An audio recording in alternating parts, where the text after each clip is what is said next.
सिर्फ एक सवाल अभी उठाया है, इसे कई सवाल हैं जिसमें कि आप देख सकते हैं, इस लेटर को आप देख लीजिए।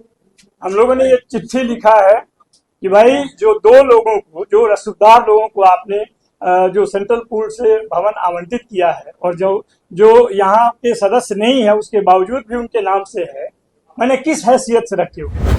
25 अब समाप्ति के अंतिम दहलीज पे खड़ा है। 26 का एक दिन के बाद, 2 दिन के बाद प्रवेश होगा।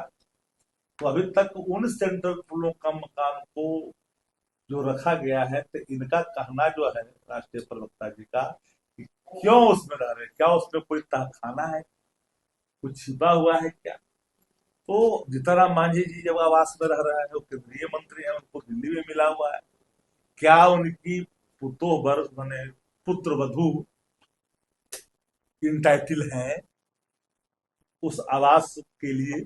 क्या सिक्योरिटी उनकी है उस रूप में? नमस्कार, आप है न्यूज़ फॉर नेशन पर, मैं आपके साथ अभिजीत सिंह। 10 सर्कुलर राबड़ी आवास को लेकर सियासत है वो खूब देखने को मिल रहा है बिहार में, उनके आवास खाली कराने को लेकर। जहां जदयू के द्वारा भवन निर्माण विभाग को लेटर लिखकर निगरानी करने की लेटर लिखा गया है, तो वहीं अब आरजेडी ने भी भवन निर्माण विभाग के प्रधान सचिव को लेटर लिख दिया है और सीधा सवाल पूछ दिया है कि आखिरकार जो जदयू के सांसद है देवेश ठाकुर, उनको किस अधिकार से आवास आवंटन किया गया है। और वहीं राज्यसभा सांसद हैं, जदयू के राष्ट्रीय कार्यकारी अध्यक्ष संजय झा को किस अधिकार से उनको आवास दिया गया है बिहार में। वो भी पुल निगम का आवास है, वो तो सांसद हैं, उनको दिल्ली में आवास आवंटन है, तो उनको किस अधिकार पर दिया गया है। सीधा वो प्रधान सचिव को लेटर लिख दिए हैं और सवाल पूछ रहे हैं।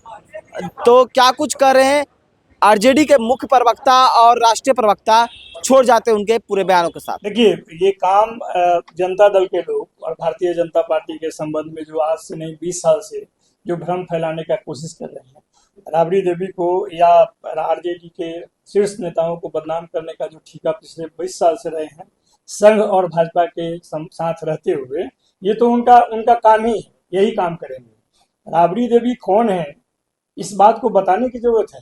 पूरे बिहार की पहली मुख्यमंत्री, एकीकृत बिहार और झारखंड जब एक साथ था उस समय मुख्यमंत्री रही हुई है, अभी नेता प्रतिपक्ष हैं। इतने सम्मानित व्यक्ति को जो आवास उनका आवंटित है आज से थोड़े है, आज उनको बदनाम करने का कोशिश होता है खाना। जो जदयू के लोग जो कि दिन रात बकवास करते रहते हैं, उन लोगों को बताइए, पूछिए और बुलाइए उनको कब और कहां और क्या करना है। उनके रहते हुए और इस तरह का बयान देना, इस तरह का बात करना, इसका मतलब है कि पूरे बिहार के राजनीतिक समाज को या राजनीतिक वातावरण को दूषित करने का प्रयास कर रहे हैं। और ये इसलिए कर रहे हैं कि उन्होंने पिछले 20 साल में कोई काम नहीं किया है और अभी भी कोई काम नहीं करेंगे, लोगों को ठगने का काम किया है। इसलिए इस तरह का न्यूज हमेशा मीडिया में रखते हैं ताकि लोगों का नजर न रोजगार पे जाए, न नौकरी पे जाए, न निवेश पे जाए, न मुख्य मुद्दा पे रहे। मुख्य मुद्दा से भटकाने के लिए ये काम ये करते रहे हैं।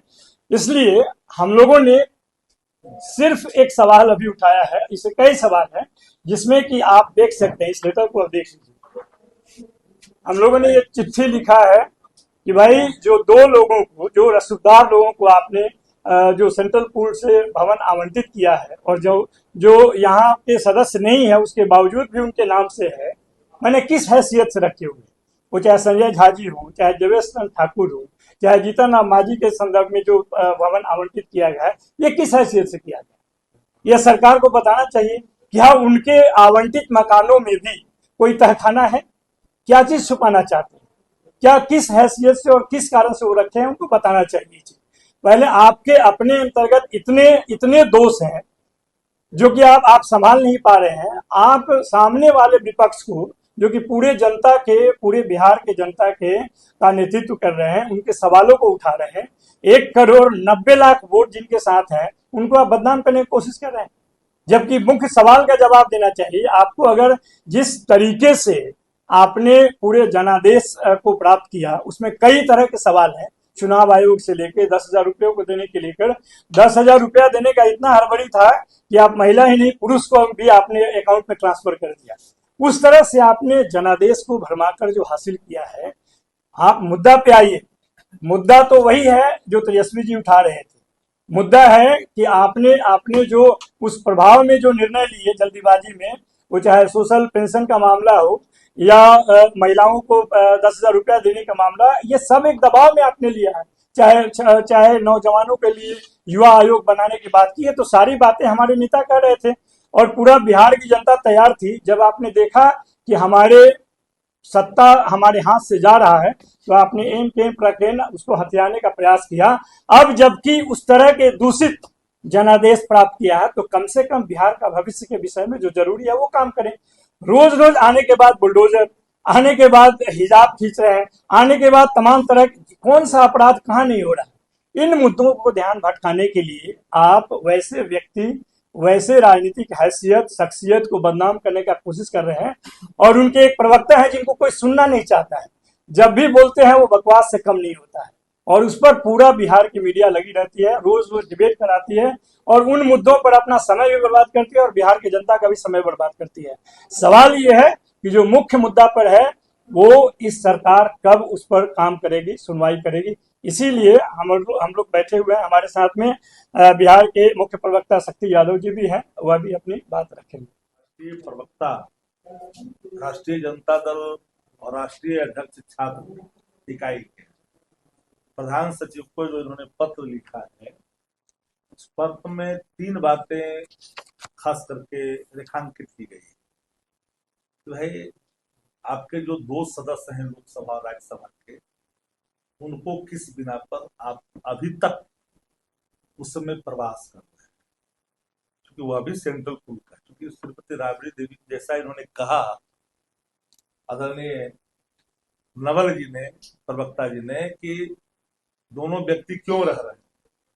साल बीत गए, 24 में लोकसभा के चुनाव हुए थे, 25 अब समाप्ति के अंतिम दहलीज पे खड़ा है, 26 का एक दिन के बाद, 2 दिन के बाद प्रवेश होगा।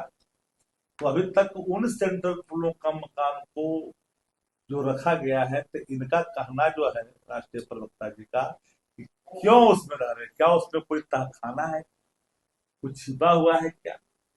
तो जीतनराम मांझी जी जब आवास में रह रहा है, वो केंद्रीय मंत्री हैं, उनको दिल्ली में मिला हुआ है, क्या उनकी पुत्र वधू इंटाइटल हैं उस आवास के लिए, क्या सिक्योरिटी उनकी है उस रूप में। क्योंकि अभी नए भवन जितने बने हैं सब आप 2 बार 3 बार 4 बार के एमएलए को आपने दिया है, तो क्या वो इंटाइटल हैं, ये सारे सवाल है।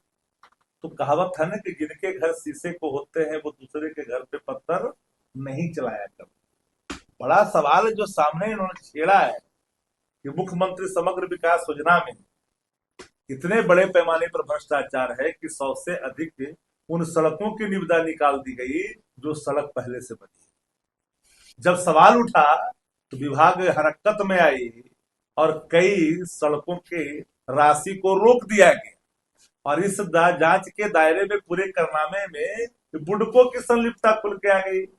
अब जब मुख्यमंत्री समग्र विकास योजना में यह हाल है, निर्माण विभागों में बदस्तूर अगर भ्रष्टाचार जारी है, तो क्या मैं ये कहना कि सूक्ति नहीं होगी कि सैया भैया तो कुतवाल तो डर खाएगा।